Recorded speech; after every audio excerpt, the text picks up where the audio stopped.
My name is Caleb Thornton. I am the legal unit manager for the Colorado Secretary of State's Elections Division. The electronic ballot option is something that has been available for voters in Colorado since, I believe, 2020. It's available to any voter in the state who has a disability under the Americans with Disabilities Act. Essentially, what it allows you to do is to access your ballot electronically online. And then return it as long as you return it by 7 p.m. on Election Day.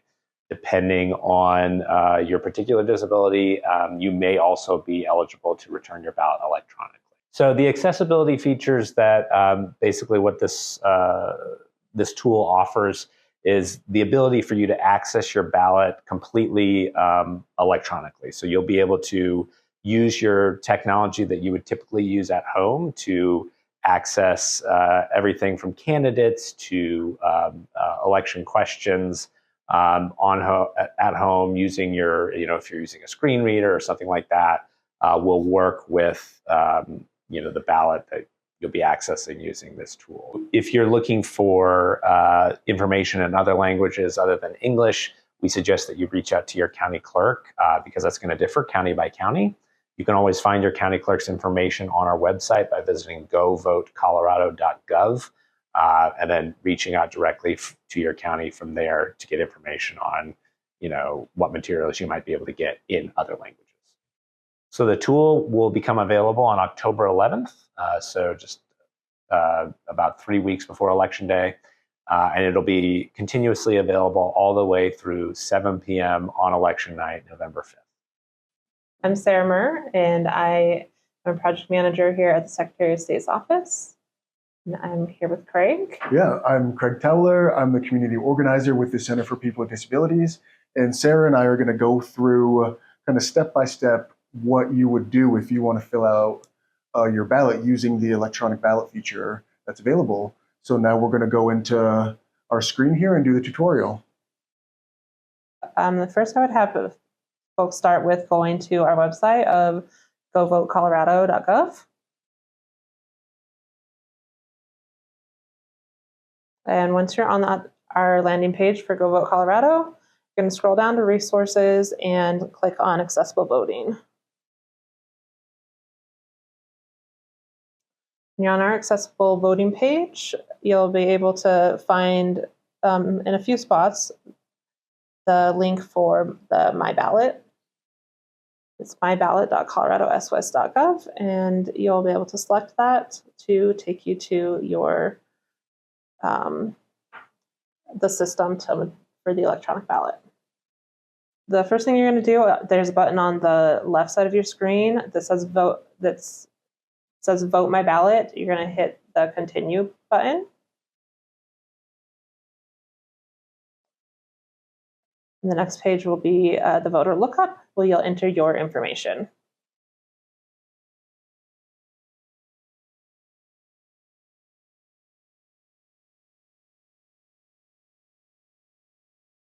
So the birthday and the county are drop down. So make sure if you're typing, make sure that you've selected the right information before you hit continue. And it does go from the month, day, year. And you're just going to select the continue button.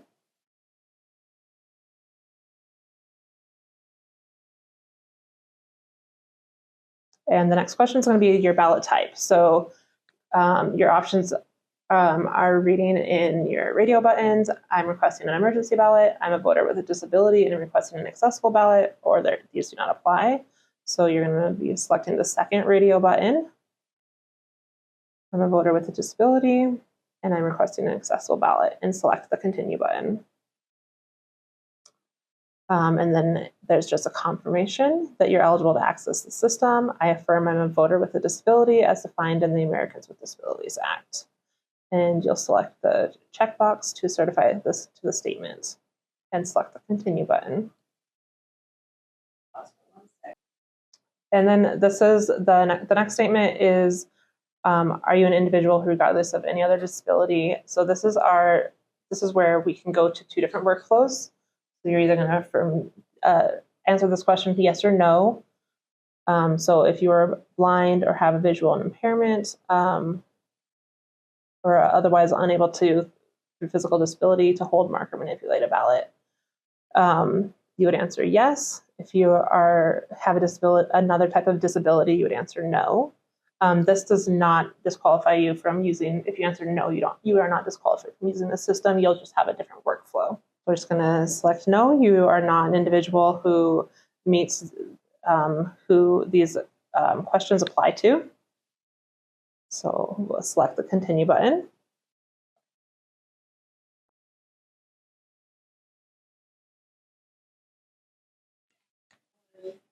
And then you enter the number and hit the continue button. And next, it's going to select your election. This is just our testing screen, so you won't have this yellow screen there, this yellow warning. But we're going to do our November 5th election. That has our warning that it opens on the 11th in this testing screen. Then we're at our ballot marking. So this will show all of our things that are on your particular ballot. It'll show for each particular voter, it's got your precinct number and your ballot type because that's unique to each voter. You'll be able to select, it'll tell you each thing has like a vote for one pair, or some things on ballots you may be able to select more than one thing. So if you select two when there's only one option, you will get a warning and not be able to move forward. If you're choosing a write-in candidate, you'll be able to select write-in, and then you'll have to type out whatever that candidate's name is in that field.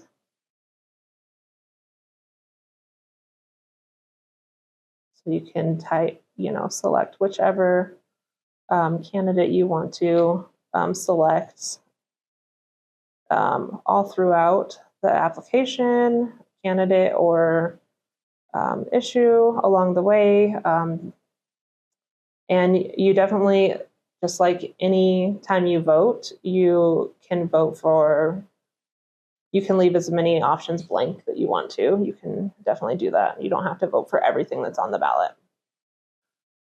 We're just going to scroll down to not mark everything on the ballot, but just show you a couple more. There's that warning sign again if you vote for too many things. And then when you're done, there's always that option to go back everywhere. Otherwise, you can hit that continue button when you're ready. Oops. And it will give you an overview of everything that you marked on your ballot.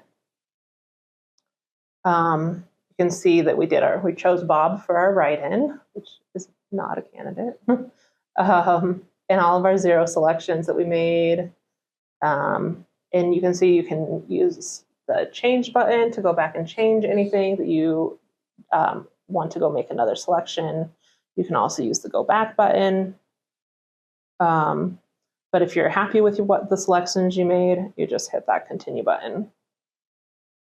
And then you're going to, since you will need to be returning your ballots and materials physically, you're going to have to print your ballot. So you do have to have access to a printer. You select the print button. Make sure you're selecting a printer. And if you don't have a printer accessible to you at the moment, you can save it as a PDF to print later. Just remember where you have saved your files so that you can print them at a later date if you need to, or a later time. So print your material and hit the print button. Close that. And hit continue. Your continue button will now be accessible to you. So select continue.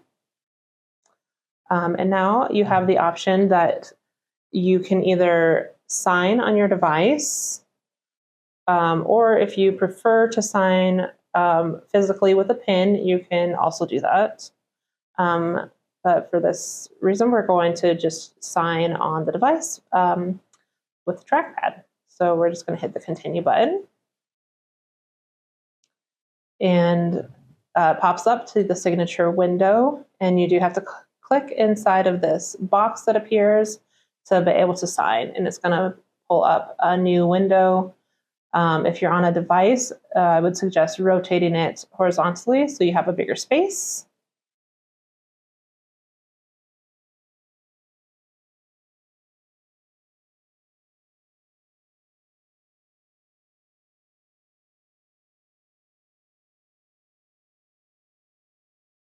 Yeah, and yes, if it's a touch screen, you can use that. And you can also, if you're not happy with how it looks, hit the reset button and try again. So, and however you sign, this is going to appear on your material, on your application. So we've got our test here, and we're just going to select continue. So this needs to be the same signature that you usually use because it will go through the standard signature verification. Correct. Yes. So that you will need to use your normal signature. Okay. Yep. All right. And so now we're on this download and print. So you're going to select this download additional materials button.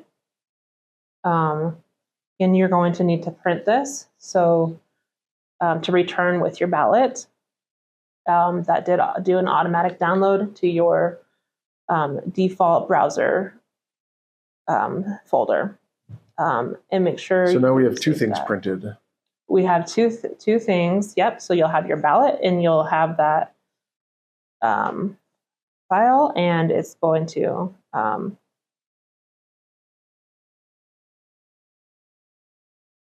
there we go. It has your signature that you did on that PDF.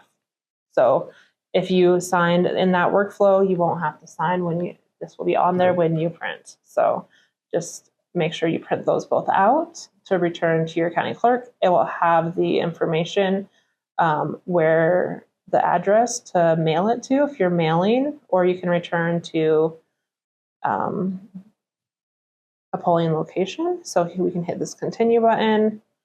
And it says, thank you for voting. Please follow the instructions provided in the previous pages and in your additional ballot materials to return your ballot and material to your local elections office. And then you can, of course, contact your local election office if you need additional instructions.